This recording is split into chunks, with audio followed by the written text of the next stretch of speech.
What's going on, FoW players? Ryan Miles here from Ultra Reality Gaming here with episode number 18 of the Daily Mileage. Today we're going to talk about how your average player can find a way to sneak into the top 8 of a GP and what you should be thinking about a week out if you are going to this event, right? So FoW does have its community of pros, or its like equivalent of grinders, just people who travel all over the world, or the country at least, to play in Grand Prix, and myself is included in that list. Hopefully I'll be there at Collinsville this weekend to body you, but I'm not 100% yet. But there will be players like Alex Blandon, Nick Blandon, Jalen Rojas. I hear Ryan Valentino's coming out of retirement. Just some strong, solid players that historically do well, and it's because they're very good at the game. They've been playing card games for years, whether it's Force of Will or Magic or Yu-Gi-Oh, and they just know what they're doing, right? And these players are exceptionally good at playing mirror matches because of their card game experience.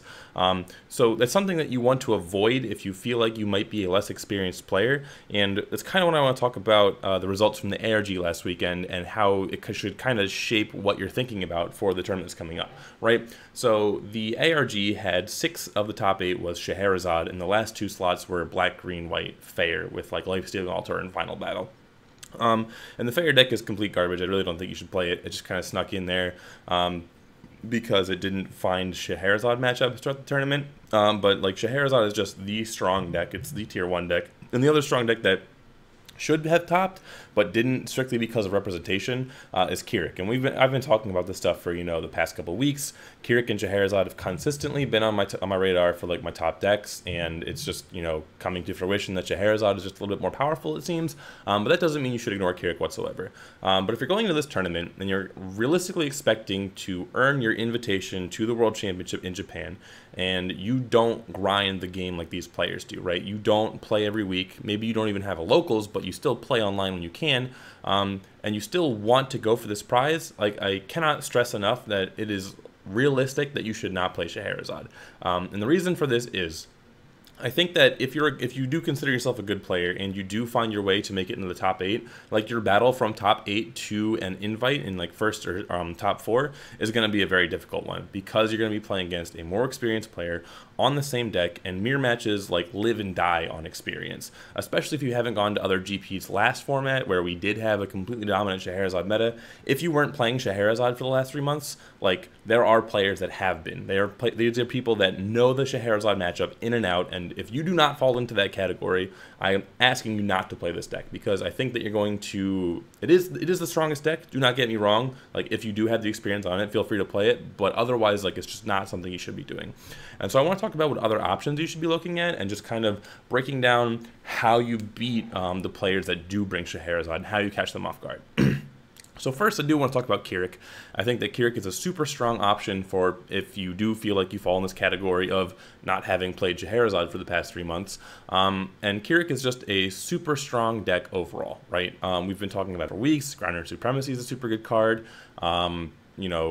Like, there are ways that people can beat Kirik with stuff like Miscalculation, Naughty Child's Chastising, Arrival of the Hero, but in general, like, the fear of Scheherazade is at an all-time high. So those kind of cards won't come in until sideboard usually, and that's something that you should be trying to take advantage of. If you are comfortable playing red decks and that kind of thing, Kirik is something that you should be looking at realistically.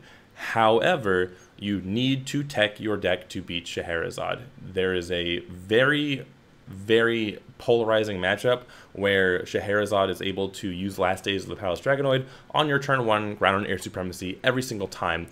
So you need to know how to recover from that, or even situations where you're just not going to cast Ground and Air Supremacy because they're holding open mana for the Last Days, and it's just going to set you behind on tempo. One of the things that I've been messing around with, and I'm not saying this is the best way to do it because I haven't really fleshed it out entirely, but it is pretty strong in my opinion, is playing red-black Kirik instead of red-green Kirik. One of the things that red-black Kirik gets you is alternative turn 1 plays in the form of Majin Dark Elf, because you can... It's a 1-mana 6/6 with Swiftness that they can't just Last Days of the Palace Dragonoid. And a 1-mana 6/6 with Swiftness is actually really good because it's going to contest their Puppet Wizard. It's going to not really kill their last audience, but it is going to die to their dolls. But it is just like a strong turn 1 play overall when you're on the draw. So when they go turn 1, their play is going to be do absolutely nothing. And if you do happen to hit the 4 out of 10 stone, then you can just push 6 damage and start the clock, right? And it's better than trying to cast Ground and Air Supremacy because it's going to get hit by Last Days of the Palace Dragonwood every time. Optimally looking for a FoW Pig, that's your like optimal turn 1 play against Scheherazade, but having other 1-drops outside of your 4 of FoW Pig is just an optimal thing to do. What it also gives you is obviously looking for the stone in order to play Majin Dark Elf, but if you don't hit it, you're looking for Glint of Insight, which I think is super strong, not only against Scheherazade, but against a lot of the other rogue decks, especially like Time Spinning Witch and even Gil to an extent, where you just get to take cards that you get to know your opponent's hand as the aggro deck. Sorry, my cat is doing stuff behind me. Oh, come on. You get to know your opponent's hand as an aggro deck, so you know exactly what you're playing around. Now, you do lose access to Fair's Spell and Sylvia, but by losing Sylvia, you get access to another 2-drop in the form of Ray the Black Owl. And this is something that's super, super good in Scheherazade right now, and one of the reasons that it's super immune to removal. But by going into black, you're losing Fair's Spell, but you're getting Glint of Insight, you're getting Thought Control if you can find the room for it, and you get Final Battle. And Final Battle is actually really good for pushing through the extra bit of damage against Scheherazade, because they tend to actually go pretty wide on the board with the new last audience. And like Puppet Wizard and stuff like that. And they don't really have an out to your final battle. Their final battles are a liability because you're an aggro deck, and your final battles are stronger because your life total isn't as threatenable. The downside of going red-black Keurig is that you're going to have a hard time against other Keurig decks, but I'm hoping that because of the results of the ARG, more people will be on Scheherazade. So if you can stomach through the first 2 rounds and even maybe take a mirror and win a mirror using like Thought Control and Glint of Insight to just kind of rip apart their hand and stop their like constant push of aggression, you might be able to take down the Scheherazade decks. And this is something that I haven't tested extensively, but it is something that I think should be messed with. Maybe red, black, green Keurig is actually the way to go, because I do think Fair Spell is super, super important. But the problem with like trying to play Fair Spell against the Scheherazade deck is that it really just comes down to how quickly you can get tempo and then protect your tempo with Fair Spell. And because you can't play Ground and Air Supremacy on turn 1 because they have Last Days of the Palace Dragonwood in their extra deck every single turn 1, it's actually hard to get that rolling. Against every other deck, it's completely optimal to be red-green, almost.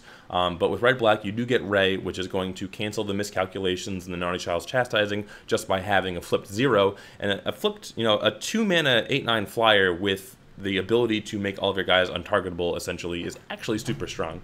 So that's something I want to mess around with a little bit more, and if you are planning for Collinsville and you don't feel comfortable in Scheherazade mirrors, this is something, like, the kind of thing you should be thinking of. Like, what deck can I play that's going to beat Scheherazade that isn't Scheherazade because I'm a player that isn't going to win the mirror when it comes to the finals of the Grand Prix, right? Because that's what we're all playing for, right? We're trying to win the Grand Prix. And you just need to know your experience level, especially because we've had a metagame of Scheherazade already. And I kind of just like talk about that a little bit more. I'm probably going a little bit too much on it, but one of the things that like one of my like driving decisions to not play Fox at last year's Masters. I almost played Prisia because I was super comfortable on Prisia, but like Fox was the #1 deck, right? But I personally had not played Fox since Nationals in December, almost 8 months prior. So I knew that I wasn't going to win Fox mirrors, even though I feel like I'm a pretty strong player. I just wasn't well versed on the matchup compared to the people that had already been playing Fox once it resurged in the meta when RDE was printed. So I really wanted to avoid that mirror match, and that's why I ended up playing Lumia, and then I ended up losing on the bubble to Prisia. So I came close, but it wasn't there. And that might happen. You might not make it not playing Scheherazade, but you also might not make it playing Scheherazade. So you really need to stick to your comfort zone when the meta is kind of this open, and just try to find a deck that's going to do well, but isn't forcing yourself into a mirror match that you're not comfortable with where other players will be. So another deck I want to talk about is Time Spinning Witch, and I kind of talked about this. The podcast that I recorded last night is coming out on Thursday, the Ruler School, and I talk about this more in there if you want to check that out. Time Spinning Witch is the kind of deck that I think might actually sneak in there, and the reason for this is because the top 2 decks are Lorite and Keurig. Getting ahead of myself. Top 2 decks are Scheherazade and Keurig, and Lorite is not good against Scheherazade, and that's the boogeyman. And Lorite is only kind of good against Keurig because they can kill you without ever flipping their ruler. And then like the third boogeyman is Fair, but if you do any kind of testing, like you pretty much, almost everything beats Fair at a board most of the time. It's only like when Fair gets the absolute nuts hands that Fair actually like goes off and kills you. So I think Lorite might be like at most a 2 of main deck. Maybe some crazy people are still main decking 3.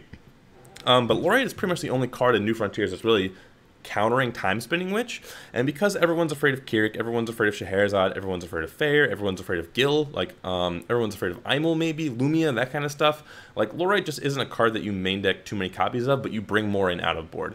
And I think when Time Spinning Witch gets to win game 1 consistently, it actually has a pretty good games 2 and 3 because of how versatile it can be. But mostly, like, people don't know how to play against Time Spinning Witch. So if you do go up against one of these grinders in the tournament, and like they're not practicing against it, I'm 90% sure. Like, I'm not practicing against Time Spinning Witch. I'm just playing it because I'm streaming and I'm trying to make content that's interesting for people. And I've kind of found that it's actually not a terrible deck. So if you put like the time into learning the deck, and again, if you're just starting it this week, maybe it might be a little bit too late, but give it a try. I think that it can actually do some pretty disgusting things against a lot of the top tier decks. It just, especially Kirik, because like, you know, Kirik is the number 2 deck, but like Kirik needs to play on curve and just kind of like go aggro. Kirik's not going to play Lorite. Like at most it's going to play 2, probably maybe 1, but I feel like the deck is actually going to play 0 more often than not. So Time Spinning Witch is a deck where you're going to like, knowing how to play that deck while your opponent doesn't know how to play against it, it's actually just strong enough to potentially make it into the top 8 by itself.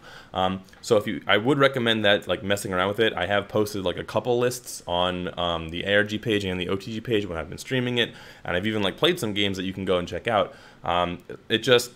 Your opponent just needs to make one single misstep, and they might not even realize that they've made a mistake, and suddenly they don't untap for the rest of the game, and then you kill them. And that's just like, getting that kind of surprise edge with a deck that is actually viable, I think is super, super strong. And the kind of like cheeky competitive edge that you need to be looking for to be able to top this event and maybe even win. So there are also other decks out there that I think are kind of viable. And if you've got anything that you're working on that you think is just like, that has a 50-50 Scheherazade matchup, like, you should be looking at the deck very extensively and saying, okay, how can I make it better? Because I do think that Scheherazade is going to be the most represented, but I do not think that it is nearly as unbeatable as it was last format. Like, try and take advantage of the fact that they're not dumpstering you in card advantage like they were with Genie. Like, they're just drawing a lot of cards, and they're, like, getting a lot of tempo, but they're not actually, like, reducing your resources outside of Final Battle. So when they Final Battle, they have a pretty vulnerable life total that you can interact with.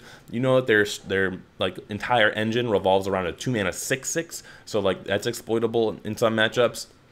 Just kind of like think about what you can exploit about the Scheherazade matchup, whatever deck you want to play. And again, my recommendations are kind of like off-meta Kirik decks, or even just normal red-green Kirik, I think does fairly well against Scheherazade, and also Time Spinning Witch is something that I've been messing with a lot, and then various Lumia decks. I wish that there was a Japanese Grand Prix for you guys to look at, because I think the Japanese build Lumia like all the time. That's all they ever play, and I'm the only American who ever does it, but I think Lumia is still pretty good. The only issue, again, is Final Battle, but there's a lot of counter spells floating around right now, and I think there's a lot of opportunity to cast them because there's a lot of extra ramp, with the Verdant City of Ataractia, with Cecil and Tia, like a whole bunch of things. So experiment, brew, figure out what you want to do. But again, like, if you want to win this event, if you're interested in coming to Japan and going to the World Championship, you need to know who your opponents are going to be, what the meta is going to look like, and have confidence in yourself, and also be aware of how skilled you are and what you're going to need to do to win the event. So that's the Daily Mileage for today. I'll be doing one for the rest of the week. I do apologize for being gone, but I hope you guys did enjoy it,